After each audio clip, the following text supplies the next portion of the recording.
Good evening and welcome to tonight's edition of Legendary Lives.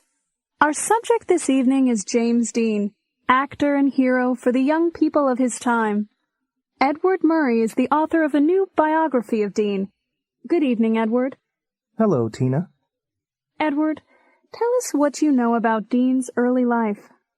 He was born in Indiana in 1931, but his parents moved to California when he was 5.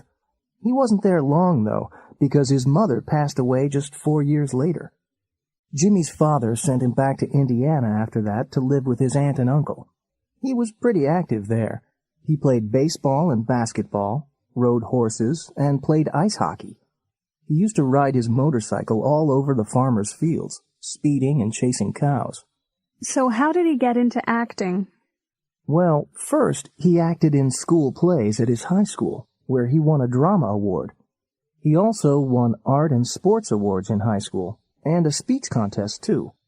He went to college in California, and that's when he got seriously into acting. He did modeling for advertisements and appeared in some TV shows. In 1951, he moved to New York to do more stage acting.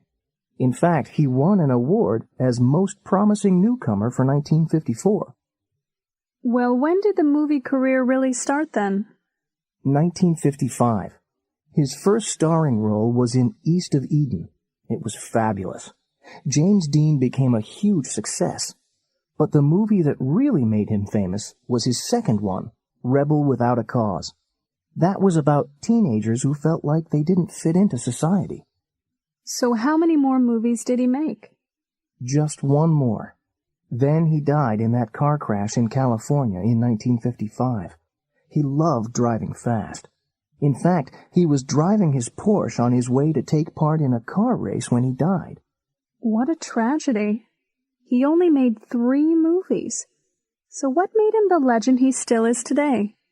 Well, I guess his looks, his acting ability, his short life, and maybe the type of character he played in his movies. Many young people saw him as a symbol of American youth. Nelson Mandela, the first African president of South Africa, was born in 1918.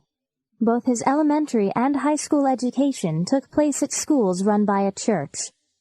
His father was an assistant to an important African chief, and as a young boy, Nelson often helped his father. While he listened to people telling the chief about their problems, Mandela decided he wanted to become a lawyer so that he could help his people with their struggle for freedom. After high school, he studied for a bachelor's degree in law. In 1942, he started his political life by joining an organization called the ANC. ANC stands for African National Congress. Over the next few years, he and other members of the organization worked hard, and the ANC became a powerful national movement. It fought against the laws of the South African government, because these laws made life difficult for black people. Even though most of the country's population was black, the people who ran the government and had all of the power were white. The ANC encouraged people to resist the government in a peaceful and non-violent way. Mandela became deputy president of the ANC in 1952. He was now an important leader of black South Africans. As a lawyer, he helped poor people stay on the land where they lived, instead of being forced to move to areas where the government wanted them to live. He also fought against laws that said that black and white people could not live in the same areas or go to the same schools.